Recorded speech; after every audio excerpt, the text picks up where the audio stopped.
Hello students, आज हम class 10 chapter 3 pair of a linear equation of two variable के अगले लेक्चर पे आते हैं। अभी इससे पहले के लेक्चर में भी हमने आंकिक प्रश्नों को क्वेश्चन को सॉल्व किया था। आज हम 3H एक्सरसाइज के आंकिक प्रश्नों को हल करेंगे, ठीक है। जिसमें दूसरा क्वेश्चन है, दो अंकों की संख्या के अंकों का योग 9 है। दो अंकों की संख्या है, एक इकाई का अंक है, दहाई का अंक है, उनको जोड़ते हैं तो कितना आता है 9। इस संख्या का 9 गुना, अगर उस संख्या का 9 गुना करते हैं के अंकों को पलटने से, तो अंकों को पलटने से जो बनी संख्या है उसके दुगने के बराबर होता है। जो मूल संख्या है उसका 9 गुना, अंकों को पलटने पे बनी संख्या का 2 गुना, वो दोनों क्या है, बराबर है। तो हमें संख्या ज्ञात करनी है, ठीक है। बात ये है, अब हम मानते हैं, मान लिया, माना संख्या के इकाई का अंक बराबर x, संख्या के दहाई का अंक बराबर y। तो संख्या क्या हो जाएगी, दहाई को 10 से गुणा करते हैं, इकाई को 1 से गुणा करते हैं, जोड़ देते हैं, ठीक है। संख्या लिखने का तरीका, दहाई जितना दहाई का अंक है उसको 10 से गुणा कर दो, इकाई को 1 से गुणा कर दो, दोनों को जोड़ दो तो संख्या मिल जाएगी, ठीक। अंकों को पलटने पर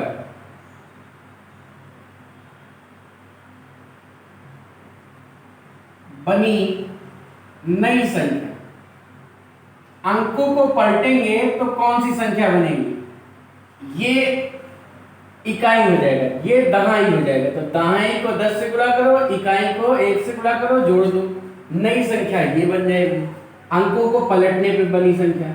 अब देखो दो कंडीशन कह रहा है दोनों अंकों को जोड़ो तो 9 आएगा, तो इकाई और दहाई को जोड़ो तो 9 आएगा, समीकरण एक तैयार, ठीक। फिर कह रहा है संख्या का 9 गुना, ये देखो मेन संख्या ये थी, इसका 9 गुना, ठीक।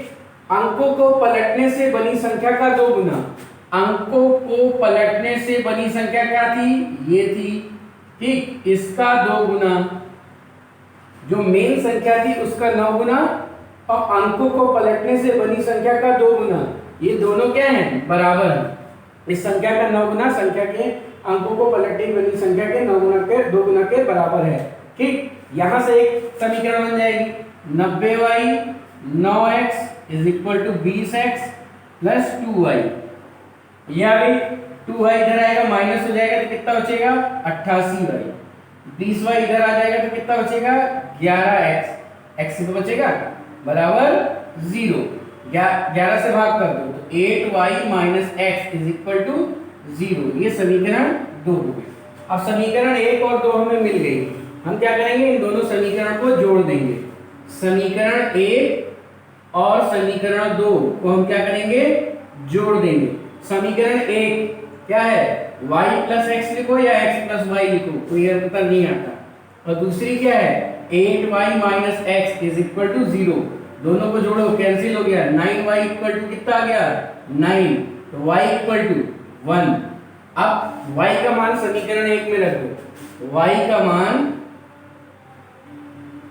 समीकरण 1 में रखने पर क्या मिलेगा, x plus y equal to 9, यानी x इज इक्वल टू 8, तो x की जगह हमें ये मिल गया, तो संख्या क्या हो जाएगी, इसलिए संख्या बराबर, संख्या क्या मानी थी, 10y प्लस एक्स, यानी 10 इंटू 1 प्लस 8 कितना आ जाएगी, 18, ठीक है। अब देखो कंडीशन देख लो, हमारा आंसर सही है कि गलत, ये अगर हम चेक करना चाहते हैं, अंकों का योग 9 तो बिल्कुल 9 आ रहा है, अंकों को अगर इसका 9 गुना, इसका 9 गुना, और पलटने पे जो संख्या बनी उसका 2 गुना, ये दोनों बराबर है। 9 × 72 हम सिलाई 7 और 9 7 16, और ये देखो 2 और 16, देखो सेम आ रहा है, ठीक। यानी मूल संख्या का 9 गुना और अंकों को पलटने पे बनी संख्या का 2 गुना भी बराबर आ रहा है, ठीक है। तो बात समझ में आई, जब दो अंकों की संख्या की बात कर रहा है तो इकाई और दहाई का अंक होगा, हमने मान लिया। और संख्या कैसे लिखी जाती है, दहाई के अंक को 10 से गुणा करते हैं और इकाई के अंक को 1 से गुणा करते हैं और दोनों को जोड़ देते हैं, तो हमें क्या मिल जाती है, संख्या मिल जाती है।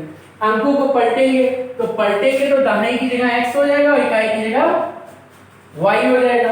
तो दहाई को 10 से और इकाई को 1 से गुणा कर देते हैं तो संख्या मिल जाती है। तो पलटने पे संख्या हमें क्या मिलेगी 10x प्लस y। अब कह रहा था दोनों अंकों को जोड़ने पे 9 आ रहा है, समीकरण तैयार। फिर कह रहा था कि जो मूल संख्या है उसका 9 गुना और पलटने पे जो बनी है संख्या उसका 2 गुना, ये बराबर है। तो यहाँ से एक समीकरण मिल गया। दोनों समीकरण को हमने सॉल्व कर लिया, x और y की वैल्यू निकल गई। और यहाँ संख्या हमको क्या लिखी है 10y प्लस x, यही मूल संख्या है, ये मूल संख्या है। और ये जो पलटने पे प्राप्त हुई थी वो संख्या, हमें मूल संख्या निकालनी थी। मूल संख्या 10y प्लस x है, y और x का मान रख देते हैं, हमें संख्या प्राप्त हो जाती है। बात क्लियर?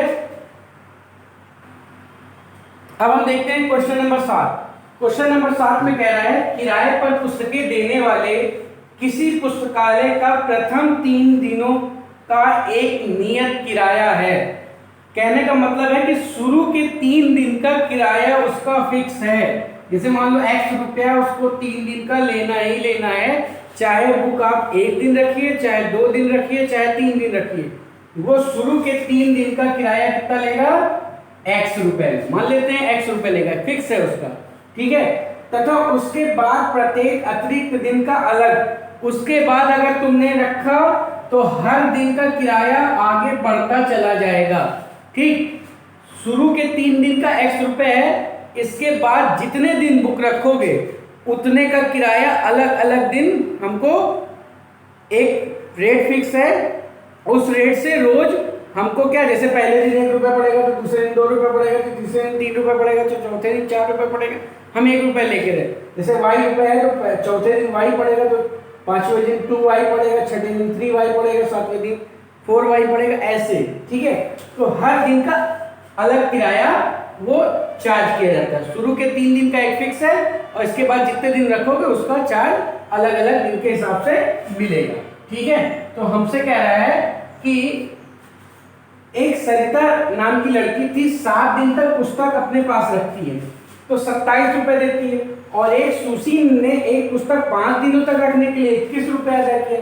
नियत किराया तथा प्रत्येक अतिरिक्त दिन का किराया ज्ञात करना है। तो मान लेते हैं, माना नियत किराया बराबर x रुपए तथा प्रत्येक अतिरिक्त दिन का किराया y रुपए। मतलब शुरू के 3 दिन का किराया x रुपए है और जितने दिन रखोगे उतना गुणे y होता जाएगा, ठीक है। अब देखो 7 दिन तक पुस्तक रखी है तो शुरू के 3 दिन का किराया कितना देगा, x रुपए देगा, ठीक। शुरू के 3 दिन का x रुपए देगा और 7 दिन रखी तो 3 दिन का तो दे दिया, अब बचे कितने दिन, 4 दिन। एक दिन का किराया कितना है x रुपए, तो 4 दिन का कितना हो जाएगा 4y, यानी 3 दिन का ये और 4 दिन का ये, 7 दिन का किराया उसका हो गया 27 रुपए, ठीक। दूसरी बात कह रहा है कि एक पुस्तक 5 दिन रखती है दूसरी लड़की, वो 21 रुपए देती है, तो शुरू के 3 दिन कितना दिया x और 3 दिन को छोड़ के 5 दिन टोटल है तो 3 दिन का तो दे दिया, बचा 2 दिन, एक दिन का किराया y है तो 2 दिन का कितना हो जाएगा 2y, मिला कितना दिया 21 रुपए। तो ये इक्वेशन 1 बन गई, ये इक्वेशन 2 बन गई।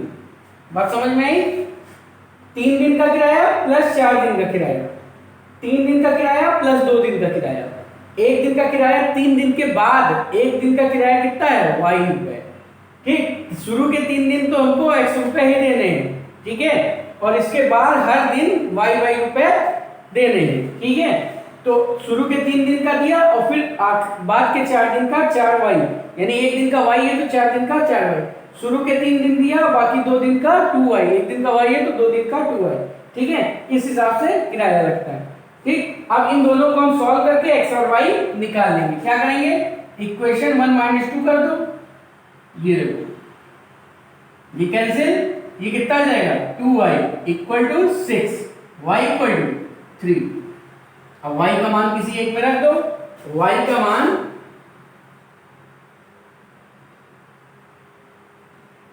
समीकरण 2 में रखने पर किसी एक में रख सकते हो, तो x + 2 × y = 21, तो x = 21 माइनस 6 यानी 15 रुपए।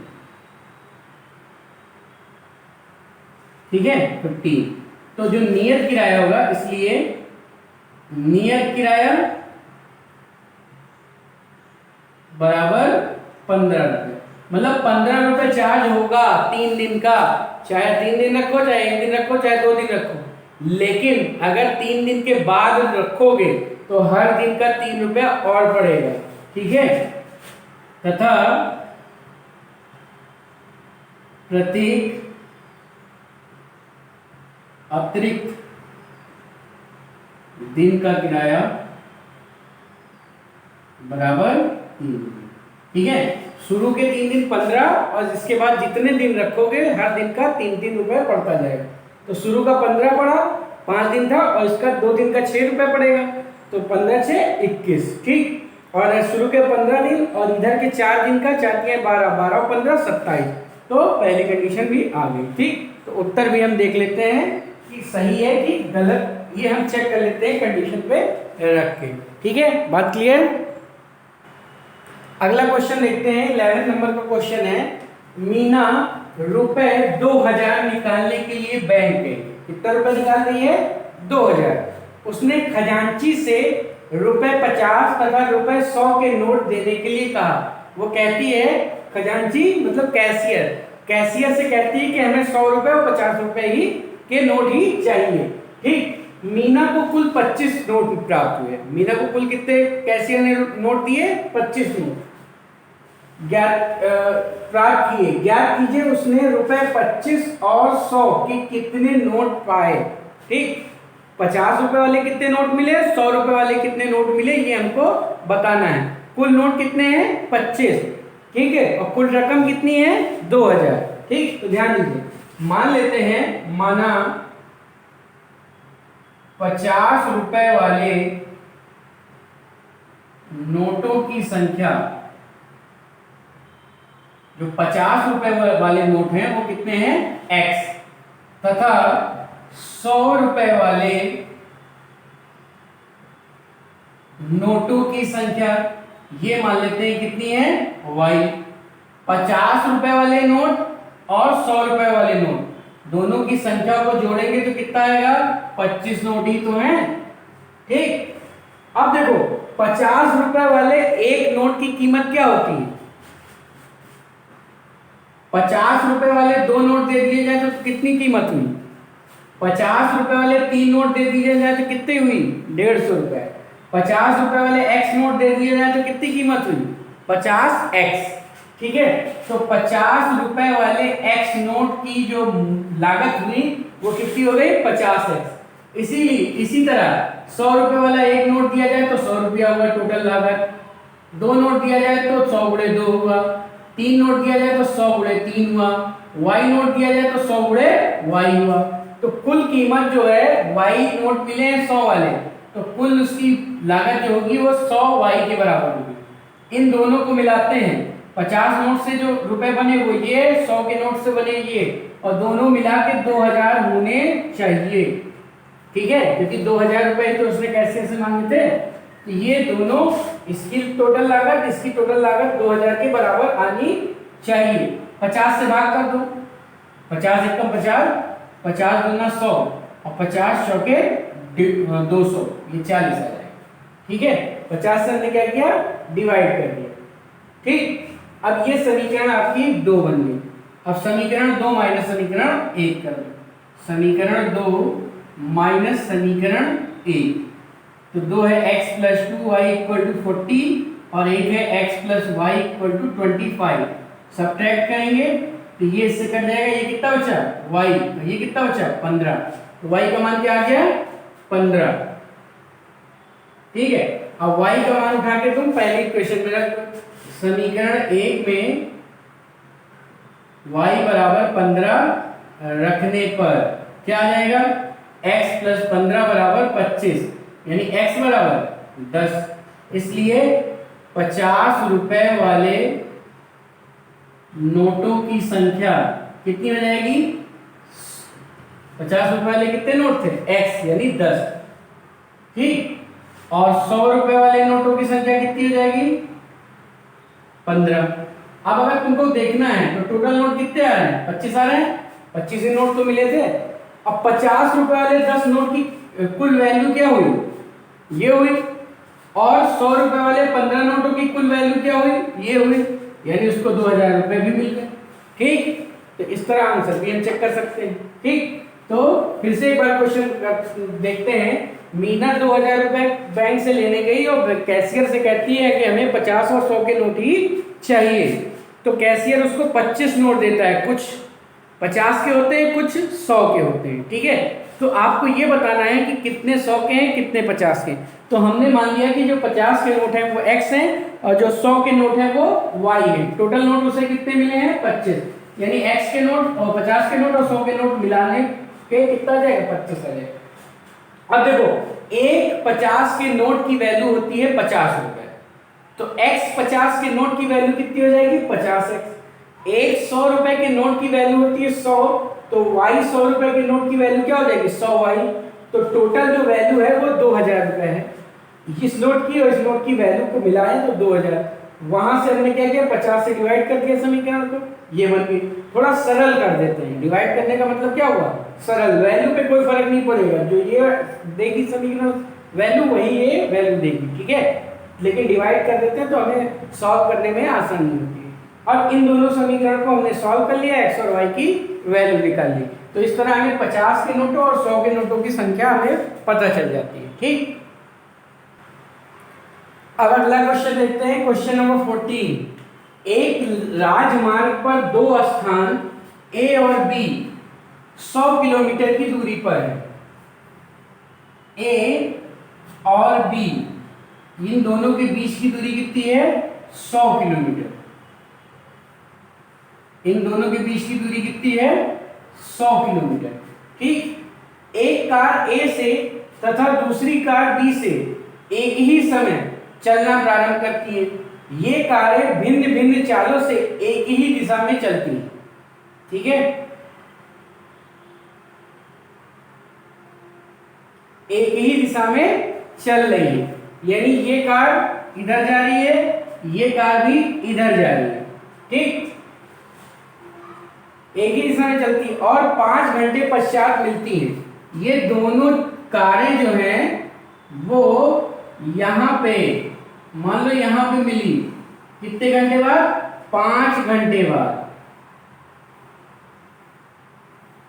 जब ये स्टार्ट हुई थी उसके 5 घंटे बाद ये कार और ये कार दोनों कहां मिल गई? P पे मिल गई। ठीक है, तो दोनों कारों की चाल निकालनी है। ठीक, दोनों कारों की क्या निकालनी है? चाल। एक कार A पे है, बना लीजिए कार, बना जैसे बना पा रहे हैं। और एक कार B पे है। एक कार कहाँ है? B पे। ठीक, एक कार A पे है, एक कार B पे है, दोनों एक ही दिशा में चल रही है, इधर ही चल रही है। ठीक है, और ये भी इधर ही चल रही है। ठीक है, इधर जाएगी। एक कार A है, एक कार B है जो एक ही दिशा में चल रही है और 5 घंटे बाद मिलती है। इन दोनों के बीच की दूरी कितनी है? 100। दोनों कारों की स्पीड हमें बतानी है। तो मान लेते हैं इसकी स्पीड क्या है? x किलोमीटर प्रति घंटा। इसकी स्पीड क्या है? y किलोमीटर प्रति घंटा। ठीक है, तो 5 घंटे में ये क्या कितना चलिए हम A के बारे में देखते हैं। एक कार A की बात करते हैं। कार A चाल क्या है इसकी? x किलोमीटर प्रति घंटा हमने माना है। कितना चल रही है? समय कितना लग रहा है उसको? 5 घंटा चल रही है। कितना चल रही है? 5 घंटा। तो कितनी दूरी तय करेगी?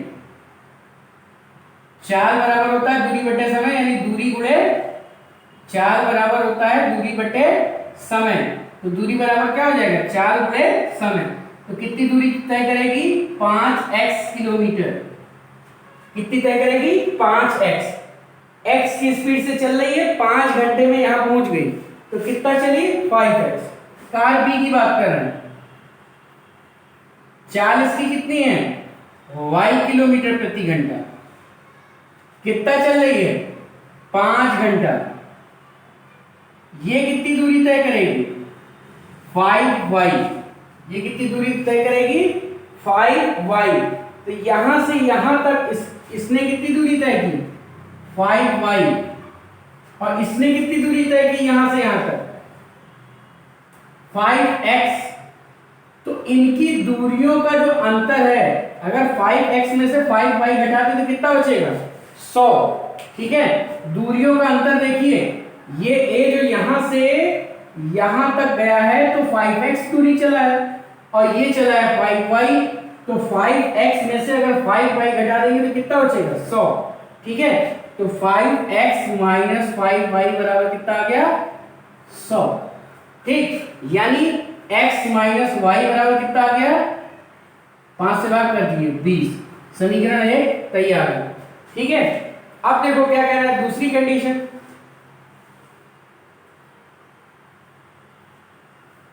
एक कंडीशन तो यहां से हमको मिल गई, a ने चली 5x दूरी और b ने चली 5y दूरी। ठीक, और जो दूरियों का अंतर होगा वो कितना होगा? 100। तो 5x माइनस 5y बराबर कितना आ गया? 100। यानी x माइनस वाई बराबर कितना आ गया? 20। इस क्वेश्चन में क्या है, कुछ इनकम्प्लीट है। ठीक है, ये लोग आप लोग देख लीजिएगा, यहाँ पे एक कंडीशन और देनी चाहिए। जब एक ही दिशा में चल रही है तो इतने घंटे बाद मिल रही है, इस टाइप से एक कंडीशन और देंगे। ठीक है, तो यहाँ पे कुछ मिसिंग है, वो चीज से दूसरी इक्वेशन बनेगी तब सॉल्व हो पाएगा। ठीक है, जैसे इन्होंने कहा एक ही दिशा में चल रही है तो 5 घंटे में बाद मिल रही है। अगर कहते विपरीत दिशाओं में चल रही है और 3 घंटे बाद मिल रही है, ठीक है, तो वहां से एक इक्वेशन बन जाएगी। अगर ये कह दे यहाँ पे कि विपरीत दिशाओं में चल रही है, यानी ये इधर आ रही है, ये इधर आ रही है, ठीक, तो यहाँ कहीं मिलेगी। ठीक, तो अब मान लो 2 घंटे में बाद मिलती है या 3 घंटे बाद मिलती है, तो इसके द्वारा 3 घंटे में चली गई दूरी और इसके द्वारा 3 घंटे में चली गई दूरी का योग क्या हो जाएगा? 100। यहाँ पे अंतर 100 था, वहां पे क्या हो जाएगा? योग हो जाएगा 100। तो वहां से एक इक्वेशन बन जाएगी और दोनों इक्वेशन को सॉल्व करके x और y क्या हो जाएगा? निकल जाएगा। ठीक, ये बात ध्यान रखिएगा। यहाँ पे जैसे ये लिखा है कि 5 घंटे बाद मिलती है, ऐसे ही दोनों जब विपरीत दिशाओं में चलेंगी, जब दोनों विपरीत दिशाओं में चलेंगी तो दिया होगा 3 घंटे या 2 घंटे बाद वो मिलती हैं। तो 2 घंटे में चली गई इसके द्वारा दूरी, अब देखो यहाँ चाल वही रहेगा, सब ये क्या हो जाएगा? 2 घंटा हो जाएगा, तो ये 2y हो जाएगा। इसी तरह इसके द्वारा 2 घंटे में चली गई दूरी 2x हो जाएगा, तो 2y प्लस 2x बराबर क्या आ जाएगा? 100। ठीक, तो उससे एक इक्वेशन बन जाएगी। उन दोनों इक्वेशन को सॉल्व करके x और y की वैल्यू हम निकाल लेंगे। क्योंकि हमें यहाँ पे जो क्वेश्चन है वो इनकम्प्लीट दिया है, इसलिए इस क्वेश्चन को हम छोड़ रहे हैं। एनसीईआरटी वाली बुक में आप देखिएगा, एक लाइन और लिखी होगी, उससे दूसरी इक्वेशन बन जाएगी और सॉल्व कर लीजिएगा। ठीक है, कोई खास बात नहीं है। जैसे यहाँ पे अंतर है 100, वहां पे योग 100 हो जाएगा, उससे एक समीकरण बन जाएगी। आइए अब अगला क्वेश्चन देखते हैं। एग्जाम्पल 1 है आपकी बुक का। 2 व्यक्तियों की आय का अनुपात दिया है। ठीक है, आय का अनुपात 9:7 है और उनके खर्चों का अनुपात 4:3 है। यदि प्रत्येक व्यक्ति प्रति महीने 2000 रुपए बचा लेता है तो उनकी मासिक आय बताइए। ठीक है, तो देखो अनुपात दिया है 9 और 7 का, तो इनकी इनकम 9x मान लेते हैं, इसकी 7x मान लेते हैं। अनुपात कितना आ जाएगा? 9x और 7x, 9 और 7 का आ जाएगा। तो मान लेते हैं, माना पहले व्यक्ति की मासिक आय बराबर 9x तथा दूसरे व्यक्ति की मासिक आय बराबर 7x। ठीक है, अनुपात क्या होगा? ये होगा। ठीक, अब देखो, फिर पहले व्यक्ति का उनके खर्चों का अनुपात, तो पहले व्यक्ति के या का मासिक खर्च मान लेते हैं, वो कितना कर रहा है? 4y, और दूसरा व्यक्ति कितना कर रहा है? वो 3y। तो देखो खर्चों का अनुपात क्या है? 4:3, और इनकम का अनुपात क्या है? 9:7। ठीक, तो देखो पहले व्यक्ति की बात कर रहे हैं, कितना कमाया 9x, खर्चा कितना किया 4y, इतना कमाया इतना खर्चा कर दिया, बचा कितना 2000, कितना बचा रहा है 2000। दूसरा व्यक्ति कितनी इनकम है 7x, खर्चा कितना कर दिया 3y, इसने भी कितना बचाया 2000। तो एक समीकरण एक ये बन गई और ये समीकरण 2 बन गई। इन दोनों को सॉल्व करके हम x और y की वैल्यू निकाल सकते हैं। कैसे निकलेगी, इसको 3 से कर दो, इसको 2 से कर दो, समीकरण 1 को 3 से गुणा करो और समीकरण 2 को 4 से गुणा करो और फिर दोनों को घटा दो। तो 1 को 3 से करेंगे 9 त्रिक 27, 4 तिहाई 12 और 2 तिहाई 6। इसको 4 से करेंगे 7 चौक 28, 3 चौक 12 और इसको 4 से करेंगे तो ये 8 का रहेगा। घटा देंगे माइनस प्लस माइनस, ये कैंसिल, ये आ गया माइनस एक्स और ये कितना आ जाएगा माइनस 2000। एक्स बराबर कितना आ गया, एक्स बराबर 2000। इसलिए पहले व्यक्ति की मासिक आय बराबर 9 इंटू एक्स यानी 18,000। दूसरे व्यक्ति की मासिक आय ये कितनी हो जाएगी 7 इंटू एक्स यानी 14,000। ठीक है, तो हमें यही निकालना था कि पहले व्यक्ति की आय क्या होगी, दूसरे व्यक्ति की आय क्या होगी। ठीक, तो पहले व्यक्ति और दूसरे व्यक्ति की आय का अनुपात दिया था, पहले व्यक्ति और दूसरे व्यक्ति के खर्चों का अनुपात दिया था।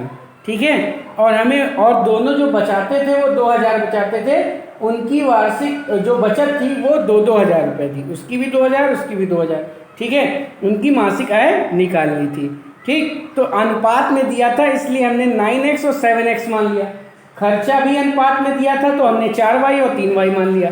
इनकम में से खर्चा निकाल दिया, बचत आ गई। दूसरे में भी इनकम में से खर्चा निकाल दिया, बचत आ गई। 2 समीकरण बन गए, दोनों को सॉल्व करके हम x और y की वैल्यू निकाल लेते हैं और दोनों की इनकम ज्ञात कर लेते हैं। ठीक है, तो इस तरह आज हमने 3h के कुछ क्वेश्चनों को सॉल्व किया। ठीक है, अगले लेक्चर में बाकी बचे क्वेश्चनों को हम सॉल्व करेंगे। ठीक है, और विविध प्रश्नावली के क्वेश्चनों को भी सॉल्व करेंगे। तब तक के लिए आप लोग एग्जाम्पल लगाइए, जो बीच में हम क्वेश्चन छोड़ रहे हैं उनको कीजिए, जो भी प्रॉब्लम हो आप पूछ सकते हैं। ठीक है, ज़्यादा से ज़्यादा क्वेश्चन आप पढ़िए, समझिए और खुद से लगाने की कोशिश कीजिए। लैंग्वेज पे विशेष ध्यान दीजिए कि कितनी लैंग्वेज हमें लिखनी है, जो हमें जरूरी है लिखना ही चाहिए। ठीक है, आंसर कभी भी लिखिए तो वहां पे ब्लैक पेन से नीचे लिख दीजिए, अतः पहले व्यक्ति की मासिक आय या आयु पूछा है तो मोहन की आयु बराबर, ये सब चीजें हम पूछ लेते हैं। ठीक है, बाद में लिख देते हैं तो उससे अच्छा इंप्रेशन जाता है। ठीक है, तो आज के लिए इतना ही, धन्यवाद।